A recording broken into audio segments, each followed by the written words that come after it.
Hello friends, welcome back to Learn English with Anjali Pawar, your ultimate guide to learn English grammar and literature. So in the last session we discussed the line by line explanation of our chapter first, the last lesson by Alphonse Daudet, right? हमने पूरे chapter को अच्छे से समझा. आज हम इसकी summary को समझने वाले हैं. ठीक है, समरी पढ़ने के और बहुत सारे बेनिफिट्स हैं. सबसे पहले क्या क्या क्या बेनिफिट है समरी पढ़ने का कि हमें जो है हमारे रिटेंशन जो है ना, कंटेंट का रिटेंशन उसको इम्प्रूव करता है. कंटेंट के रिटेंशन को इम्प्रूव करने से हाँ ये मतलब कि मान लो जो भी इसमें इंपॉर्टेंट इन्फॉर्मेशन है ना वो हमारे माइंड में है ना पॉइंट वाइज सेट हो जाती है. और जब हम इसको टेस्ट में या डिस्कशंस में जब हमें इसे रिकॉल करना पड़ता है तो हम इजीली इसको रिकॉल कर पाते हैं इन कंपैरिजन टू चैप्टर में से. चैप्टर में क्या होता है कि हर एक चीज़ को विद फुल एक्सप्लेनेशन, मतलब कि हर एक चीज़ लिखी होती है, तो उस टाइम पे इतनी सारी चीज़ों में से कोई चीज़ निकालना हमारे माइंड के लिए टफ है ना. तो समरी जो चीज़ है ना उसमें हम जो मेन आइडिया है, बेसिक आइडिया है, जो चैप्टर में जो थीम है उस पर डिस्कशन होता है. इससे ये होता है कि हम इजीली उस जो पीस ऑफ इंफॉर्मेशन को रिटेंशन हो पाता है उसका ना, कर पाते हैं retain at the time of if somebody ask, right. और इसके लिए और इसका क्या बेनिफिट है, ये कोई एज अ क्विक रिवीजन हो जाता है ना. एक अगर मान लो मुझे रिवाइज करनी है कोई चीज़, मैंने पढ़ लिया चैप्टर, अब मुझे रिवाइज करना है तो मैं समरी देख लूँगी 5-10 मिनट में उस पूरे चैप्टर को मैं रिवाइज कर सकती हूँ. ठीक है, हमारी अंडरस्टैंडिंग को भी री करता है ये, है ना. कि चैप्टर पढ़ा और फिर समरी से मैंने उस पूरी चीज़ को क्या कर लिया, पढ़ लिया, है ना, अंडरस्टैंड किया. और फिर अगर कोई कंफ्यूजन होता है तो मैं उस कंफ्यूजन को क्या करती हूँ, क्लैरिफाई कर लेती हूँ थ्रू समरी, राइट. और हमारी टाइम को भी सेव कर लेती है ना समरी पढ़ना. So there are so many benefits to read the summary of the chapters. So आज हम देखने वाले हैं हमारी summary of the chapter 1, the last lesson. ठीक है, so without any further ado let's get started. ये है हमारी स्टोरी. तो स्टार्ट करते हैं स्टोरी को. The story is narrated by a French boy France, right. ये जो स्टोरी है इसकी मैं एक थोड़ी सेटिंग बता देती हूँ फिर से आप लोगों को, ताकि रिवीजन हो जाए. ये जो चैप्टर है ये उस टाइम पे लिखा गया है इन द ईयर 1870. उस टाइम पे क्या हो रहा था, फ्रेंच पर्शियन वॉर हुई. और उसमें क्या हुआ, जो पर्शिया था उन्होंने फ्रेंच को डिफीट किया. उनके उसके कुछ जो 2 डिस्ट्रिक्ट थे, एल्सेस और लॉरेन, उसको कैप्चर कर लिया और वहाँ पे फ्रेंच को बैन किया कि अब यहाँ पे फ्रेंच टीच नहीं की जाएगी इन स्कूल्स में, राइट, इन डिस्ट्रिक्ट्स के स्कूल्स में. तो क्या होने वाला था, वहाँ पे ही एक टीचर थे एम हेमल जो फ्रेंच टीच करते थे. तो उन्होंने क्या किया, उन्होंने सोचा कि जो अब तो मैं इसको नहीं पढ़ा सकता यहाँ पे, लेकिन मैं एक लास्ट लेसन ज़रूर कंडक्ट करूँगा अपने सभी स्टूडेंट्स के लिए, एक डिवोटेड सेशन जो कि फ्रेंच पे होगा, राइट. और इसमें क्या होता है कि बहुत सारे लोग आते हैं, स्टूडेंट्स तो आते ही आते हैं और बहुत सारे villagers, old Hauser, postman, mayor सब आते हैं इस लेसन को अटेंड करने के लिए और रिगार्ड और ऑनर शो करने के लिए अपनी लैंग्वेज को, कि ठीक है अब तक जो हमने नहीं पढ़ा लेकिन एक लास्ट लेसन में आते हैं. और फिर क्या होता है, उनको रियलाइज होता है कि how important to learn our mother tongue, है ना. अदरवाइज क्या है, मतलब कि बहुत, अगर मदर टंग ही नहीं आती तो मदर टंग पे होल्ड नहीं है तो फिर किस पे होल्ड है. इस तरीके से ये स्टोरी चलती है. ठीक है, और इसके थ्रू ये जो अल्फोंसे डोडे हमें ये बताना चाह रहे हैं कि भाई जो एक लैंग्वेज है ना, मदर टंग है ना, वो कितनी इंपॉर्टेंट है इन वंस लाइफ. ये चीज़ यहाँ पे डिस्कशन में आएगी. ठीक है, चलो लेट्स स्टार्ट करते हैं अपनी स्टोरी, इसकी समरी को. The story is narrated by a French boy France. France name था उस बच्चे का जिसने इस पूरी स्टोरी को नरेट किया है. हमने ये चैप्टर में भी देखा था.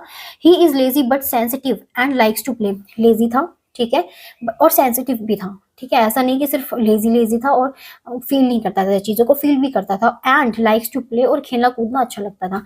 यहाँ पे लेजी किस कॉन्टेक्स्ट में कहा गया है कि जब सर ने, जो एम हेमल सर थे, उन्होंने होमवर्क में पार्टिसिपेंट्स के कंसेप्ट को पढ़ने के लिए बोला था तो इस बच्चे ने नहीं पढ़ा था.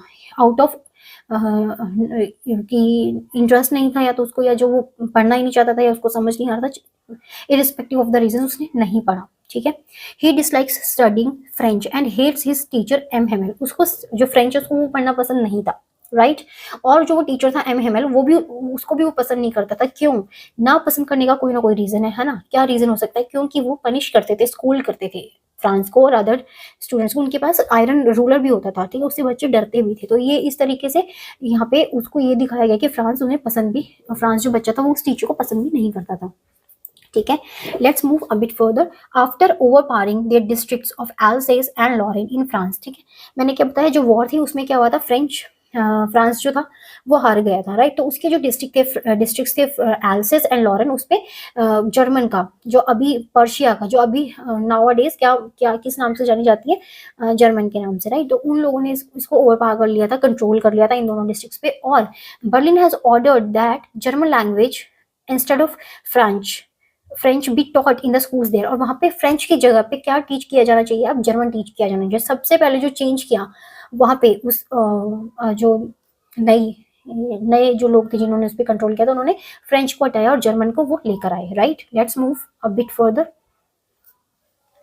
It is the last day of their French teacher M Hamel who has been there for 40 years। अब क्या था, वो उनका लास्ट डे था, जिस दिन वो लेसन भी कंडक्ट करने वाले थे वो उनका लास्ट डे था। Who has been there for 40 years, वो उस जगह पे 40 सालों से, एक बहुत बड़ा अपनी लाइफ का जो टाइम है उन्होंने वो वहाँ पे स्पेंड किया। He is full of grief, full of sad, बहुत ही बैड सिचुएशन थी। नॉस्टैल्जिया, ठीक है, नॉस्टैल्जिया मतलब 40 साल से कोई कहीं रह रहा है तो बहुत ज्यादा मेमोरीज जो वहाँ पे एसोसिएट है हर एक चीज के साथ, है ना, उसका भी वो मतलब फील हो रहा है उनको। एंड पेट्रोटिज्म, पेट्रोटिज्म का क्या मतलब है कि लैंग्वेज के लिए लव। देखो मतलब कि वो फ्रेंच पढ़ाना नहीं छोड़ रहे, फ्रेंच को पढ़ाना भी छोड़ सकते हैं लेकिन वो पढ़ाना नहीं छोड़ रहे, वो उस जगह को ही छोड़ के जा रहे हैं कि ठीक है मैं यहाँ पे नहीं पढ़ा सकता तो मैं, कोई बात नहीं, कुछ डिस्ट्रिक्ट पे तो कंट्रोल हुआ, मैं किसी और डिस्ट्रिक्ट में चला जाऊंगा। तो इस तरीके से ये कितना पेट्रियोटिक है ये उनका ये डिसीजन कि मैं अपनी ही लैंग्वेज को पढ़ाऊंगा, है ना, इस तरीके से। As a mark of respect to his hard work, ठीक है, the village man also attended his last lesson, कि वो रिस्पेक्ट करने के लिए, ऑनर करने के लिए उनके हार्ड वर्क को, कि 40 सालों से वो ये फ्रेंच जो लैंग्वेज है यहाँ पे विलेज में पढ़ाते आ रहे हैं, राइट। बच्चे नहीं पढ़ना चाह रहे हैं, कोई नहीं पढ़ना चाह रहा, ये एक अलग पॉइंट ऑफ व्यू है, ये अलग चीज है, लेकिन वो अपने ड्यूटी को कितना हार्ड वर्क से कर रहे हैं, राइट। और इसीलिए जो लास्ट लेसन जो वो कंडक्ट करने वाले थे उसमें विलेजर्स भी आने वाले थे, right. They are sad as they did not learn their mother tongue French in their childhood, वो जो विलेजर्स थे वो सैड थे क्योंकि उन्होंने बचपन में जब उनके वो पढ़ने वाला टाइम था उस टाइम पे उन्होंने अपनी मदर टंग पे ध्यान नहीं दिया, नहीं पढ़ा, ठीक है। Franz is shock to know that it's his last lesson and as he does not know French. तो अब उसको बड़ा शॉक फील हो रहा था, मतलब एक तरीके से थंडर क्लैप, है ना, ये वर्ड यूज हुआ था वहां पे, कि इतना शॉकिंग था वो कि भाई अब ये लास्ट लेसन है, मुझे तो पढ़ना भी नहीं आता, है ना, लिखना भी नहीं आता फ्रेंच। तो इस तरीके से उसके माइंड में थॉट आने लगे कि अब ये लास्ट लेसन है तो अब कैसे सीखा जाएगा। Now suddenly he gets interested in learning it, और धीरे धीरे आज जैसे उसने ये सब सुना तो क्या हुआ, उसका इंटरेस्ट डेवलप हुआ अपनी लैंग्वेज को लर्न करने में। And understands everything taught on that day, और वो इतना पेशेंटली और इतना अटेंटिवली उस चीज को सुनता है कि उसको उस दिन सब कुछ समझ में आता है। अब वैसे उसको कुछ समझ में नहीं आता फ्रेंच, है ना, लेकिन उस दिन क्या कह रहा है कि वो उस दिन उसको सब कुछ इतना इजी, सो इजी, इस तरीके का फ्रेज वहां यूज हुआ था, है ना, वेरी इजी। तो वो सारी चीजें उसको बहुत इजी लग रही थी, और वो ये भी कह रहा था कि शायद एम हेमल सर ने आज से पहले इतना पेशेंटली कभी पढ़ाया ही नहीं, या तो फिर मैंने ढंग से पढ़ा ही नहीं। इस तरीके से वो इसको कंपेयर भी करता है कि भाई आज मुझे सारी चीजें इतनी अच्छे से क्यों समझ में आ रही है, ठीक है। Next he develops an instant liking for the teacher, और फिर क्या हुआ, जैसे उसने पढ़ा समझा, है ना, तो उसको वो टीचर भी अब अच्छे लगने लगे, है ना, जिससे वो हेट करते थे। एम हेमल एंड जो टीचर थे एम एम एल उनको, एंड रिस्पेक्ट हिम, और रिस्पेक्ट करते हैं for his sincerity and hard work, कि कितना हार्ड वर्क, कितना सिंसियर है सर, कि इतने अच्छे से हमारी अपनी लैंग्वेज को हमें सिखाने लग रहे हैं। He feel sad at departing from him, मतलब कि डिपार्ट करना मतलब कि दूर जाना, मतलब वो दूर जा रहे हैं तो बच्चे को क्या हो रहा है, सैड फील हो रहा है। And is ashamed for not being able to recite the lessons of participle, and वो बड़ा ही अशेम्ड फील कर रहा है कि मैं अपना जो लेसन था पार्टिसिपल्स पे वो भी रिसाइट नहीं कर पाया, वो भी सुना नहीं पाया लास्ट डे भी। M Hamel tells them that they are at fault for not being eager enough to learn, मतलब वो क्या कह रहा है कि सिर्फ इस बच्चे की ही यहाँ पे मिस्टेक नहीं है, इस बच्चे का ही फॉल्ट नहीं है, यहाँ पे यहाँ फॉल्ट है हर एक का, क्योंकि कोई भी ईगर ही नहीं है लर्न करने के लिए, कोई पढ़ना ही नहीं चाहता। Put it off to the next day, put it off to the next day, मतलब कि पोस्टपोन ही करते चले जाते हैं, आज नहीं पढ़ा कोई बात नहीं, कल पढ़ लेंगे, कल नहीं पढ़ा कोई बात नहीं, नेक्स्ट डे पढ़ लेंगे। ऐसे करते करते इतना सारा टाइम निकल गया और किसी ने भी फ्रेंच को पढ़ना या लिखना जरूरी नहीं समझा। और अब आज क्या हो गया, ये लास्ट डे आ गया है कि अब फ्रेंच का जो लास्ट लेसन कंडक्ट होने वाला, उसके बाद आप लोगों को कोई भी कभी भी फ्रेंच नहीं पढ़ाएगा, इस तरीके की सिचुएशन आ गई है। He blames himself for not teaching them sincerely, और वो क्या करता है, पहले पेरेंट्स को ब्लेम करता है कि they are not concern for the कि बच्चा पढ़े, है ना, सीखे कुछ, वो ये चाहते हैं कि मील्स में या वहां पे काम करे और कुछ अर्निंग हो सके। फिर वो अपने आप को ब्लेम करता है कि जिस टाइम पे मुझे पढ़ाना चाहिए था मैंने भी क्या किया, बच्चों को वाटर करने के लिए मेरे फ्लैट्स में या फिर मान लो किसी दिन मेरा मन नहीं है पढ़ाने का, तो फिशिंग करने मुझे जाना है, तो मैं उस दिन हॉलीडे डिक्लेयर कर देता था। तो इस तरीके से का नेग्लिजेंस मेरे एंड पे भी था, ठीक है, पेरेंट्स ने भी शो किया, मैंने भी शो किया, तो फिर इस तरीके से वो अपने आप को भी ब्लेम करते हैं, right. Next let's move to the next slide.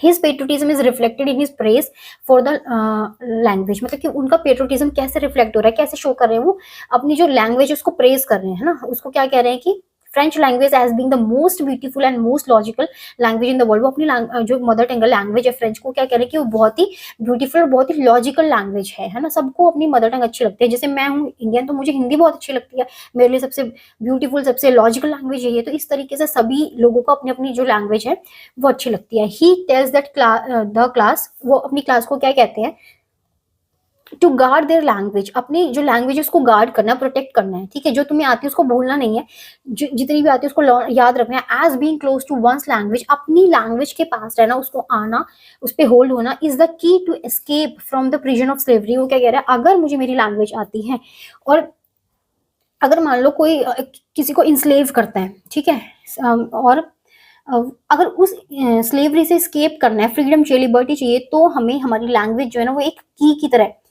एक चाबी की तरह वो काम कर सकती है उस प्रिजन ऑफ स्लेवरी से बाहर आने के लिए। अगर मुझे मेरी लैंग्वेज पे ही होल्ड नहीं है तो मैं क्या कर सकती हूँ, कुछ नहीं कर सकती, है ना। और ये उस टाइम पे जो हमारा चैप्टर हमने पढ़ा था उसमें भी लिखा होता दोज फेलोज कौन थे, वो थे पर्शियन फोर्सेस की। वो अगर तुमसे जो रूलर्स है वो अगर ये तुमसे पूछेंगे कि भाई तुम किस तरीके के फ्रेंचमैन हो, तुम्हें तो ना तो फ्रेंच लिखनी आती है ना बोलनी आती है, तो तुम अपने आप को कैसे फ्रेंचमैन कह सकते हो। तो वो इस तरीके से उन लोगों को उस जो लैंग्वेज की इंपॉर्टेंस बताना चाह रहे हैं कि कितनी इंपॉर्टेंट है एक लैंग्वेज, एक मदर टंग वहां के लोगों को आना, क्योंकि अगर वो नहीं आती है तो कोई भी हम पे आके क्या कर सकता है, रूल कर सकता है, right. It will help them in getting free from the German. अगर हमें लैंग्वेज आती है तो हम जर्मन से फ्री हो सकते हैं, लेकिन नहीं आती तो अब उन्होंने हमारे ऊपर रूल करना शुरू कर दिया। हम ऑलरेडी 2 डिस्ट्रिक्ट्स में क्या हो गया, डिफीट हो ही गए हैं, right. Let's move a bit further. They realize the importance of learning their mother tongue, ठीक है। उस दिन उसके बाद क्या उनको फील हुआ कि कितनी इंपॉर्टेंट है मदर टंग को पढ़ना। And they have been defeated by the Germans because of their illiteracy. और उस दिन उनको फील हुआ कि जो ये इलिटरेट है ना, हम लोगों को हमारी लैंग्वेज ही नहीं आती, इसी वजह से यही एक रीजन है कि जर्मन्स ने हमारी फोर्सेस को और हम लोगों को डिफीट कर दिया। अगर हमें ये सब आता होता तो शायद हम कुछ कर पाते और आज जो कंडीशन है वो कंडीशन ना होती, right. France feels that it is not possible to take away one's language from a person as it is natural to each being। वो क्या कह रहे हैं कि फ्रांस क्या फील कर रहा है कि ये बहुत इजी टास्क नहीं है कि किसी की लैंग्वेज को किसी से ले लेना, राइट। ये तो नेचुरल है, ये तो इनेट एबिलिटी है जो हमारे अंदर से आती है। किसी की लैंग्वेज को लेना ये कोई इजी टास्क नहीं है, इस तरीके से कहता है। और किससे कंपेयर करता है, may it be the coo to the pigeons और फ्रेंच टू द फ्रेंचमैन। वो कह रहा है चाहे वो पिजन्स की कू हो या फिर फ्रेंचमैन के लिए फ्रेंच हो, ये चीजें, ये जो उनकी नेचुरल जो वो है लैंग्वेज है उसको कोई भी उनसे छीन नहीं सकता, ठीक है, इरिस्पेक्टिव ऑफ एनी बॉन्डेज और कुछ भी हो। इस तरीके से वो कंपेयर करता है यहाँ पे। All right, let's move a bit further. So this is all about the chapters summary, ठीक है। अब हमने समरी को बहुत अच्छे से देख लिया है और in the next session we will discuss its question answers. जो एनसीईआरटी क्वेश्चन आंसर्स है उसको हम अच्छे से डिस्कस करेंगे और इस चैप्टर को finish करेंगे in all aspects. So this is all about the summary of the chapter, the last lesson, which was written by Alphonse Daudet. Or I hope you enjoyed the session.